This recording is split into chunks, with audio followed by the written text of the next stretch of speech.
ጋማ አላህም በአካል ኤግዛክትሊ ሊነግረኝ የሚችል እሸልመዋለሁ። መሸለም ብቻ ሳይሆን ንጽጽር አቆማለሁ። እኔ እነግርሃለሁ። ኦልራይት ስንት ነው? አላህ ምንም አይነት አምሳያ የለውም። መይጠየቁ ማንን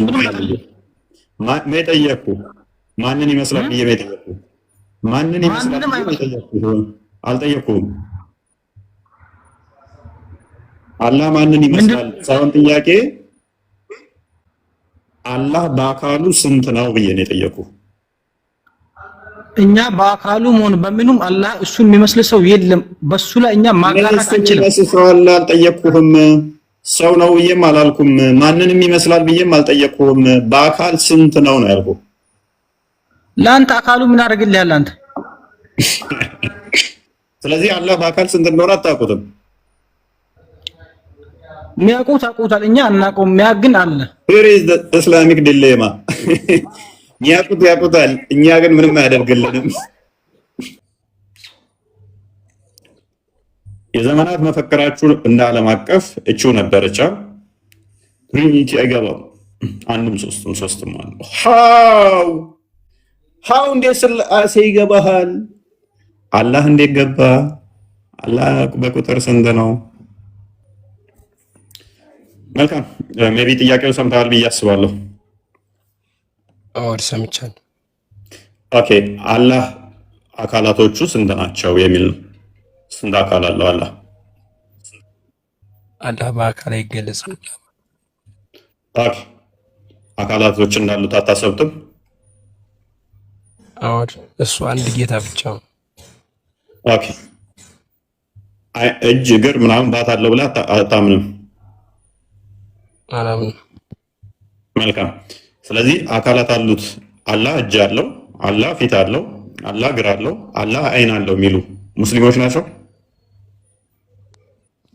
ያሉ ሙስሊሞች። እንደዚህ የሚል ካለ ያንተን አላህ ይመለከታል? ጭራሽ።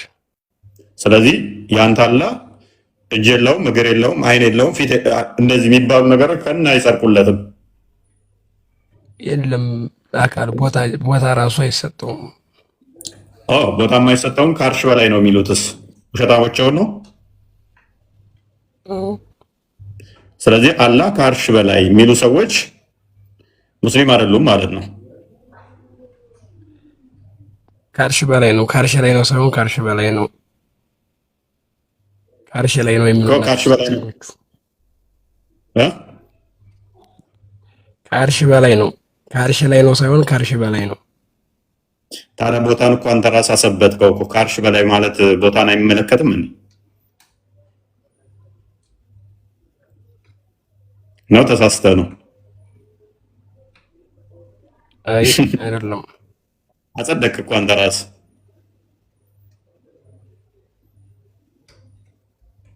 ሀባሽ ነህ።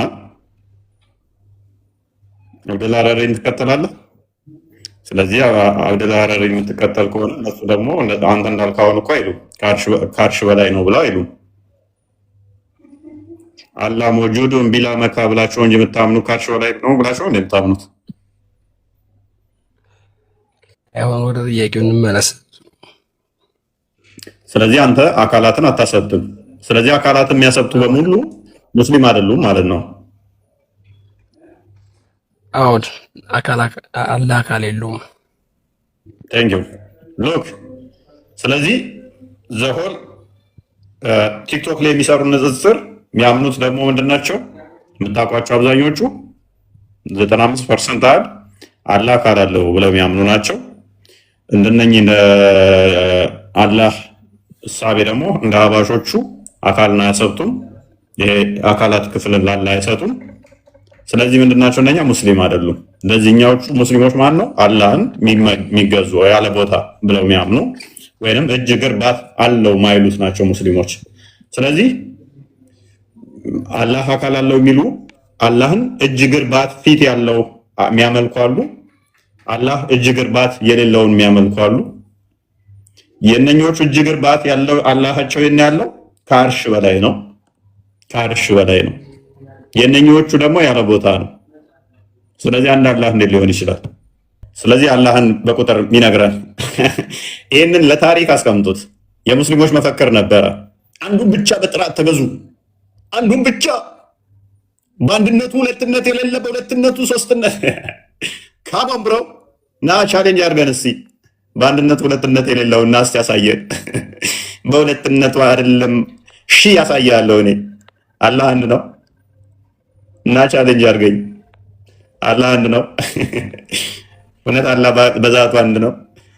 አላህ አንድ ነው። አላህ አንድ ነው። መልስ ስጡን። አላህ ስንት ነው? አላህ ስንት ነው ወገኖቼ?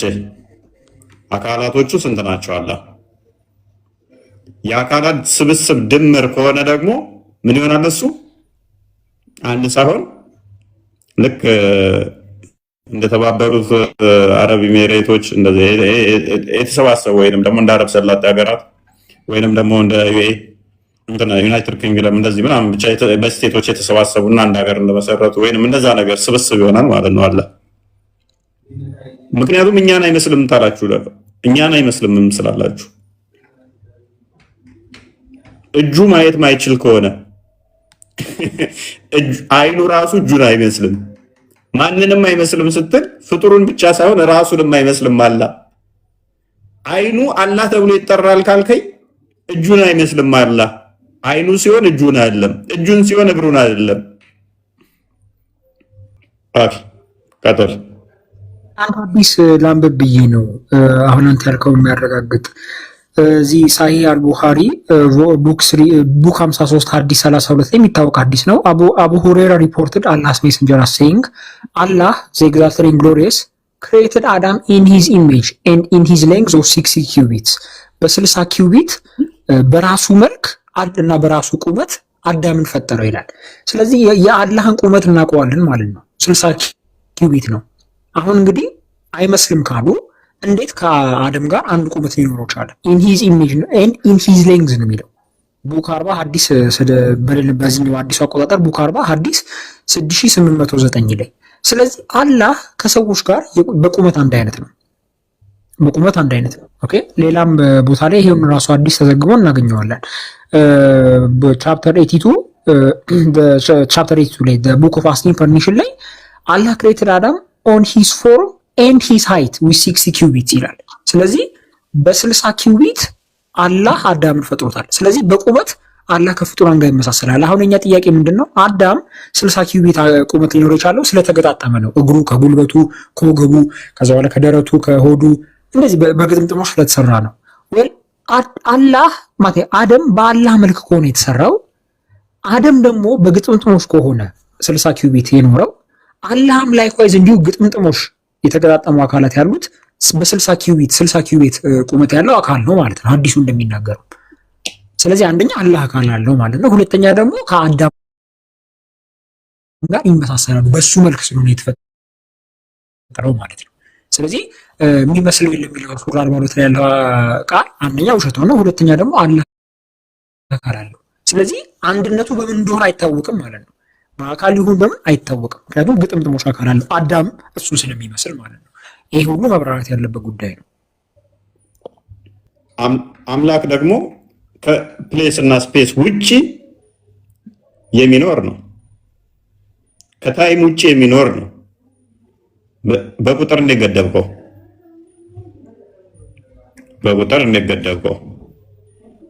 በቁጥር አገደበውም ማለት ነው። ቁጥሩ ራሱ አይመጣውም ማለት ነው።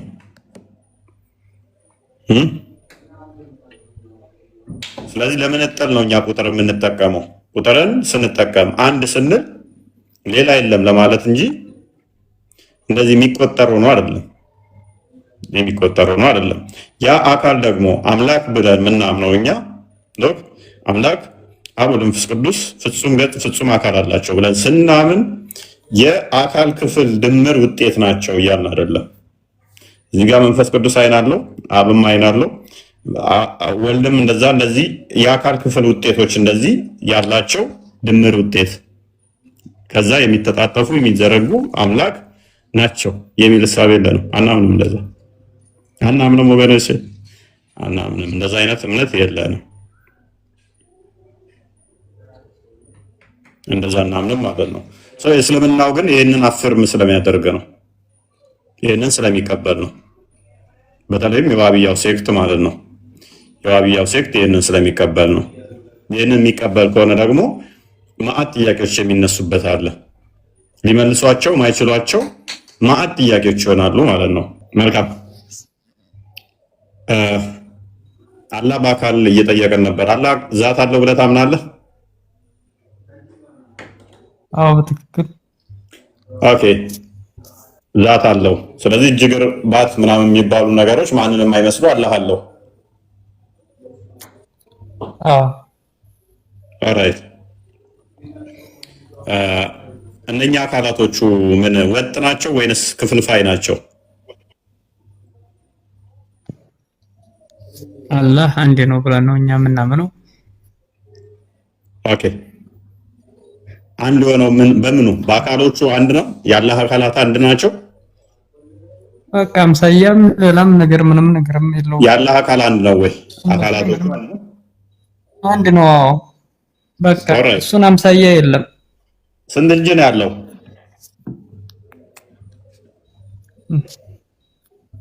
እጅ ነው ስትል እንዴት? አላህ እጅ አለ የለውም? እሱን አምሳያም ብጤም የለም እኮ። ማንን ይመስላል አላልኩም እኮ። እጅ አለ የለውም?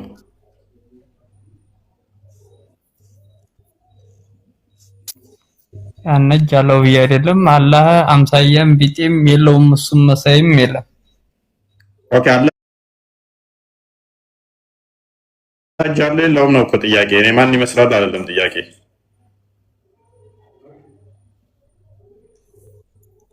እንዴት እኛ ገባህ? ምን አገባ መልስ ይሆናል። ያሲን እኛ ብለን ያሲን የአላህ እግር ይመለካል ወይስ አይመለክም? የአላህ እግሩ ይመለካል ወይስ አይመለክም? ይመለካል። እጁስ ያው ነው። እጁም ይመለካል። ወገቡስ?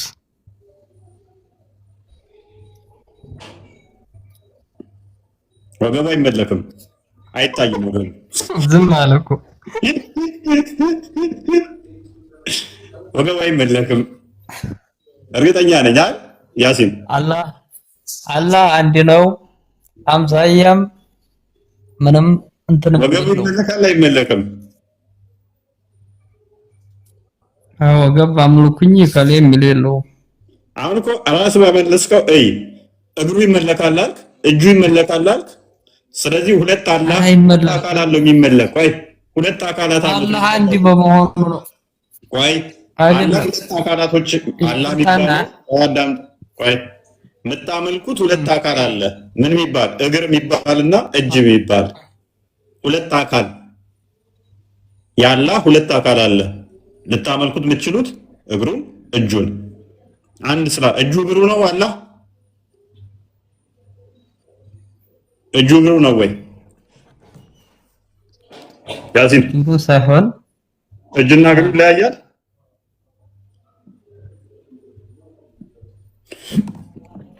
እጅና እግሩ ይለያያል ወይንስ አንድ ናቸው?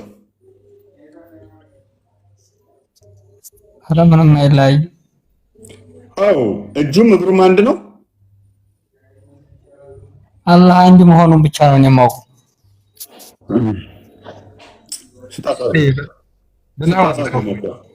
ይሄን ብቻ ነው የሚያውቁት ሙስሊሞች ይሄን ብቻ ነው የሚያውቁት። ክርስትና ደግሞ ማሜ 10 የሚከፍታት አለች። ብልቱ ተቀጥቅጧል መሰለኝ። ብልቱ ተቀጠቀጠ የምትለዋል እመልስልሃለሁ። ተረጋጋ። ኤኒዌይስ ስለዚህ ሙስሊሞች የሚያውቁት አላህ አንድ ነው የሚለውን ብቻ ነው። ሌላ መልስ የለም። አላህ አንድ ነው፣ አምሳያም ቢጤም የለውም። እሱ መልስ ነው ወንድማችን። ምክንያቱም ታጣቀው እንዴት ነው እሱ አንድ ነው ብትለኝ፣ አንድ እግር ነው ያለው አታውቅም። ሁለት እጅ ነው አንድ እጅ ነው ያለው አታውቅም። ታዲያ ይህንን ሳታውቅ እንዴት ነው የአላህ አካላቶቹ አንድ ነው ብትለው? እሺ አካላቶቹ እንደኛ እኔ እዚህ ትከሻዬ ላይ እጄ የተገጠመ ነው፣ ፊቴም እኔ ወጥ ነኝ፣ እግሬም ወጥ ነው። አላህ እንደዚህ የተገጣጠመ ነው እንደኔ ወይንስ የተገጣጠመ አይደለም? እሱ አምሳያም ቢጤም የለውም። ስለዚህ አላህ እጆች አሉት። ስለዚህ እንደኔ የተገጣጠመ አይደለም ማለት ነው። ቴንኪው።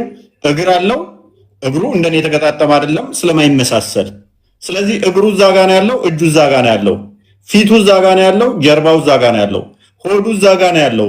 ስለዚህ እንዴት ነው አንድ ያልከው? ምኑን ቆጥረ ነው? እጁ ነው የነስ እግሩን? ምክንያቱም አምሳያ ስለሌለው እንደኔ የተገጣጠመ ሊሆን አይችልም።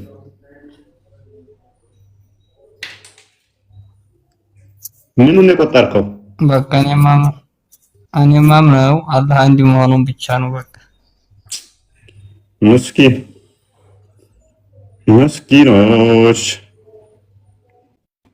በቃ እኔ ማምነው አላህ አንድ መሆኑን ብቻ ነው። ከዛ በዘለለ ምንም አውቀው ነገር የለም። እሺ ጥያቄ ልጠይቅሽ፣ ግራ የተጋባው ነገር ማለት ነው። አሁን ኢየሱስ ጌታ ስትሉና እግዚአብሔር ስትሉ እንዴት ነው? ሁለት አምላክ አይሆንም? ኢየሱስ ጌታ ስትሉና እግዚአብሔር ስትሉ ሁለት አይሆንም ወይ? እንዴት ነው? አሁን ቁጥር ጉዳይ አሁን እያወራን ሰምተሻል ብዬ አስባለሁ። የቁጥር ጉዳይ እንዴት ነው እሱ የሚታየው የሚለው በደንብ እዚሁ ላይ በደንብ እንትን ትያለሽ ማለት ነው። ሎክ ኢየሱስ ስንል እኛ በስጋ የተገለጠ እያልን ነው። በስጋ የተገለጠ አምላክ ማለት ነው። ቃል ነበር፣ ያ ቃል ደግሞ አካላዊ ነው ብለን እናምናለን። አምላካችን ቃል አለው። ያ ቃሉ ግን እንደኛ ዝሮ አይደለም፣ ንግግር ብቻ ድምፀት የሆነ አይደለም። በደንብ አስተውይ። ቃሉ አካላዊ ነው። ያ አካላዊ ቃል ደግሞ ሁሉም መፍጠር የሚችል ነው፣ ሁሉም ማድረግ የሚችል ነው። ቃል የሌለው ዲዳ አይደለም አምላካችን። አምላካችን ቃል የለውም ከተባለ ዲዳ ነው። ልክ እንደ ድንጋይ መናገር ማይችል ወይንም ደግሞ ቃል የሌለው የሚል ያመጣበታል። ስለዚህ ቃል አለው ብለን እናምናለን። እንደገና ደግሞ እስትንፋስ አለው ወይንም ህይወት አለው፣ ህያው የሚሆንበት ብለን እናምናለን። ያን ህይወቱን መንፈስ ቅዱስ ብለን እንጠራለን። ህይወት ከሌለው ሙት ነው ይሉታል። ሰው እኛ ግን ምን እናምናለን? እግዚአብሔር አምላካችን ምን አለው? ህይወት አለው። ያ ህይወቱን ግን የባህሪ ህይወቱን መንፈስ ቅዱስ ብለን እንጠራለን። ቃሉን ደግሞ ወልድ ብለን እንጠራለን። ያ ቃሉ ነቢያትን ሲልክ ከቆየ በኋላ በስጋ ተገለጠ። በስጋ የተገለጠው ማን ብለን እንጠራዋለን? ኢየሱስ ብለን እንጠራዋለን። ኢየሱስ ብለን የምንጠራው ቃል፣ ያ አካላዊ ቃል ቃል በስጋ ተገለጠ። ያንን ኢየሱስ ብለን እንጠራዋለን። በስጋ የተገለጠው ሁለት አምላክ አይሆንም ወይ? አይሆንም። ምክንያቱም በመለኮት አንድ ብለን ስለምናምን ማለት ነው። ቃል በስጋ ሲገለጥ ከአባቱ የተለየ አይደለም። ከአባቱ የተለየ አይደለም። በስልጣን የተለየ አይደለም። በፍቃድ የተለየ አይደለም። በአገዛዝ የተለየ አይደለም። መለኮት ራሱ ምንድን ነው? እሱ የሚቆጠር አይደለም። የሚመለክ ማለት ነው። የሚቆጠር አይደለም። አንድ ሁለት ብለሽ የሚቆጠረው አይደለም። ሊቆጠር የሚችለው አካል ነው። መለኮትን እንቆጥረው ሰማቺ ማለት ነው። ስለዚህ ሁለት ሶስት ብለሽ መቁጠር የምችው ምን ነው? አካልን ነው እንጂ መለኮትን አይደለም ማለት ነው። አካልን ከሆነ ደግሞ እኛ አንድ አካል ብለን አናምንም፣ ሶስት አካል ብለን እናምናለን። እታችን ዘቢባ አንድ አካል ብለን አለምናምን፣ ሶስት አካል ብለን እናምናለን። ቃል አለ፣ አሁን ያልኩሽ ወልድ ወይንም ደግሞ ልጅ ኢየሱስ ክርስቶስ በስጋ የተገለጠውን፣ እንደገና ደግሞ መንፈስ ቅዱስ የባህሪ ህይወታቸውን፣ ከዛ አብን አባት ብለን እናምናለን ማለት ነው። ስለዚህ ሊቆጠር የሚችለው አካል ነው። አካል ሶስት ብለን እናምናለን። በአካል ሶስት ብለን እናምናለን። ስለዚህ ከሶስቱ አካል ኢየሱስ ወይንም ደግሞ ወልድ በስጋ የተገለጠ ነው ብለን እናምናለን ማለት ነው። ይሄ አግኝተሽኛል? እሺ አሁን ለምሳሌ ኢየሱስ ጌታ ነው ስትሉ ነው የሚሰማው ማለት ነው። ብዙ ጊዜ እግዚአብሔር የሚለው አልገባም ማለት ነው። እንዴት ነው ይሄ ነገር? ኢየሱስ ራሱ እግዚአብሔር ነው እኮ። ዮሐንስ ወንጌል ምዕራፍ 1 ላይ ታየሽ፣ በመጀመሪያ ቃል ነበር፣ ቃልም በእግዚአብሔር ዘንድ ነበር፣ ቃልም እግዚአብሔር ነበር ይላል። በመጀመሪያ ቃል ነበር፣ ያ ቃል ደግሞ በእግዚአብሔር ዘንድ ነበር፣ ቃልም ደግሞ እግዚአብሔር ነበረ። ቃል ማን ነበር? እግዚአብሔር ነበረ። ያ ቃል በዓለም የሞላ በሁሉ ያለ ሁሉን የፈጠረ ነው። ቁጥር 3 ላይ እና ቁጥር 10 ላይ እንደሚናገረው ማለት ነው። ዮሐንስ ወንጌል ምዕራፍ 1 ላይ ቁጥር 14 ላይ ስትመጪ ግን ያ ቃል በስጋ ተገለጠ። ያ ቃል በመጀመሪያ የነበረው ሁሉን የፈጠረ ሁሉን ያስገኘው በስጋ ተገኘ። በስጋ ተገለጠ። ያንን ጌታ ብለን እንጠራዋለን። ጌታ ስንል እግዚአብሔር አይደለም እያልን አይደለም። ጌታ ስንል እግዚአብሔር እያልን ነው ሲል እግዚአብሔር አይደለም እያልን ነው አይደለም። ገዢ ነው፣ አምላክ ነው። ኢየሱስ ጌታ ስንል አሁን ለምሳሌ ኢየሱስም እግዚአብሔርንም እየጠራን ነው ማለት ነው። ኢየሱስንም እግዚአብሔር ነው። ማንን ስንጠራ ኢየሱስ ጌታ ነው ስንል ነው። አሁን በአካል ስንጠራ ሶስት አካል አሉ ብለን እናምናለን። ስለዚህ ኢየሱስን እንጠራለን። ያ ማለት ኢየሱስ ማለት በአካል አብ ነው ወይንም መንፈስ ቅዱስ ነው ማለት አይደለም። በስም ይለያያሉ፣ በአካል ይለያያሉ። በስም ሶስት ናቸው፣ በአካልም ሶስት ናቸው። አብ፣ ወልድ፣ መንፈስ ቅዱስ በስም ሶስት ናቸው። ኢየሱስ ስንል አብ፣ ወልድ፣ መንፈስ ቅዱስ ማለት አይደለም። በስም ይለያያሉ። ስለዚህ ኢየሱስ ስንል አብ መንፈስ ቅዱስን እየጠራ ማለት አይደለም። ኢየሱስ የራሱ ስም ነው። አብ፣ ወልድ፣ መንፈስ ቅዱስም ደግሞ የራሳቸው የሚጠሩበት ስም ነው። በአካልም እንደዛው ሶስት የተለየ አካል ማለት ነው። አንዱ አካልን አይደለም። ነገር ግን የተነጣጠሉ የተለያዩ ልክ እንደዚህ ስልሽ ደግሞ እኔ ያለው አንቺ ያለሽ ሳሚ ያለ እንደዚህ ሶስት የተነጣጠለ ማለት አይደለም። እንደዛ ማለትም አይደለም። አንዱ በአንዱ ህልው የሆኑ ናቸው። አንዱ በአንዱ ህልው የሆኑ የሚገናዘቡ ናቸው። ሎክ ቃል ለአብ የባህሪ ቃሉ ነው። አብ ደግሞ ለቃል አባቱ ነው፣ የባህሪ አባቱ ነው። የባህሪ ህይወታቸው ደግሞ መንፈስ ቅዱስ ነው። ስለዚህ ሕያው ሆነው የሚኖሩት በማን ነው? በመንፈስ ቅዱስ ነው። አብና ወልድ ህይወታቸው ማን ነው? መንፈስ ቅዱስ ነው። ለአብና ለመንፈስ ቅዱስ ቃላቸው ማን ነው? ወልድ ነው። ስለዚህ አንዱ በአንዱ ህልው ሆነው ነው የሚኖሩት። እንደኔና እንዳንቺ ከዛ አንድ ሰው ቃል ጋር እንደዚህ ሶስት የተነጣጠለ ቁጭ ያለ ሰው እነዛን በአይምሮሽ እንደምታስቢው አይደለም። የተነጣጠሉ የተለያዩ ማለት አይደለም። አንዱ በአንዱ ህልው የሆኑ ስለሆኑ ማለት ነው። እኔም በአብ እንዳለው አብም በእኔ እንዳለ ይላል ክርስቶስ። ስለዚህ አንዳቸው በአንዳቸው ህልው የሆኑ ናቸው እንጂ የተነጣጠሉ አይደሉም። ስለዚህ አካልን እኛ እነዚህ ሶስት ነው የምናደርገው። ለዚህ ነው አሁን አላህ ላይ ስንመጣ ችግር የሚሆነው ምንድን ነው? ኦኬ እጅ አለው እግር አለው ካላችሁስ እናንተስ እንደገና ቃል ካለው ቃሉስ አካላዊ ነው ወይንስ ፍጡር ነው እንላለን። ፍጡር ነው ካሉን በደንብ አስተውይ። አላህ ቃል ካለው ቃሉ ፍጡር ከሆነ ውጪዝ አላህ ላይ ፍጡር የሆነ ነገር አለበት ማለት ነው። ቃሉን ከመፍጠሩ በፊት ዲዳ ነው ማለት ነው። በደንብ አስተውይ። ቃሉን ከመፍጠሩ በፊት ዲዳ ይሆናል። አይ ቃሉ ፍጡር አይደለም ከተባለ ደግሞ ኦኬ ቃሉስ አካላዊ ነው መፍጠር ይችላል ወይ የሚለውን እንጠይቃለን። አዎ መፍጠር ይችላል ካሉን ቃሉ እንደ እጁ ነው፣ ከእጁ ጋር ቃሉ ይመሳሰላል፣ ከአይኑ ጋር ይመሳሰላል ነው። ኦኬ ሕያው ነው አይደለም ብለን እንጠይቃለን። ሕያው ነው ካሉን ሕያው የሆነበትስ ያ ሕያውነቱ የተሰጠው ነው ወይንስ አስቀድሞ የባህሪው አብሮት ያለ ነው? አይ አብሮት ያለ ኢተርናል ነው ካሉን ስለዚህ ያም ህይወቱ ምንድነው? የባህሪ ህይወቱ ዘላለማዊ ይሆንና አካላዊ ይሆናል ማለት ነው። አላህ ጋር ስንመጣ ከዚህ ይብሳል። እጆች አሉ ይጨመራሉ፣ እግሮች አሉ ይጨመራሉ፣ አካላቶች ማለት ነው። እኛ ጋር ስንመጣ ግን አሁን ያልኩሽም ነው ቃል ልብነት እናደርጋለን ለአብ እንደገና ደግሞ እስትንፋስ ወይንም ህይወቱ ሕያው የሚሆንበትን የባህሪ ህይወት መንፈስ ቅዱስን እስትንፋሰ እግዚአብሔር ብለን እንጠራለን ማለት ነው። እግዚአብሔር እስትንፋስ አለው። እስትንፋስ ስንል እንደዚህ እንደምንለው እንዳታስቢ፣ ወይንም ደግሞ ህይወት ስንል እንደኛ የተሰጠን እንደዛ እንዳታስቢ። ግን እግዚአብሔር ሕያው ነው። ሕያው የሆነበትን ያንን ሕያውነቱን አንድ አካል ብለን እንጠራለን። እንደኔና እንዳንቺ ስላልሆነ ማለት ነው። ቃል አለው። ያ ቃሉ እንደኔ ድምፀት አይደለም፣ አፋችንን በማንቀሳቀስ የሚመጣ አይደለም። ያንን ምን ብለን እንጠራለን? ወልድ ወይንም ደግሞ ሁለተኛ አካል ብለን እንጠራለን። እንደገና ደግሞ ልብነት፣ ያ ልቡን መገኛውን ደግሞ ምን ብለን እንጠራለን? አብ ወይንም አስገኝ ሶርስ ምንጭ ብለን እንጠራለን ማለት ነው። አንዳቸው አላንዳቸው የተቀዳደሙበት የተነጣጠሉበት የለም። ያለ ቃላቸው ሊኖረ አብና መንፈስ ቅዱስ አልነበሩም። ያለ ባህሪ ህይወታቸው የነበሩበት ጊዜ የለም። ምክንያቱም እግዚአብሔር ሕያው ስለሆነ ከዓለም አስቀድሞ ኢተርናሊ ሕያው ነው። ሕያው ሳይሆን የሆነ ሰዓት ከዛ ሕያው የሆነ አይደለም። ስለዚህ ያለ ባህሪ ህይወቱ የነበረበት የለም ማለት ነው። ቤቢ ግልጽ ነው? እሺ እሺ አሁን ለምሳሌ አላህ ማለት ነው መረጃ አምጪ እንዳትለኝ ብዙም እውቀት የለኝም ማለት ነው። አሁን ለምሳሌ እኔ ዘቢባ ነኝ አይደል? አንድ ሰው ነኝ። እሺ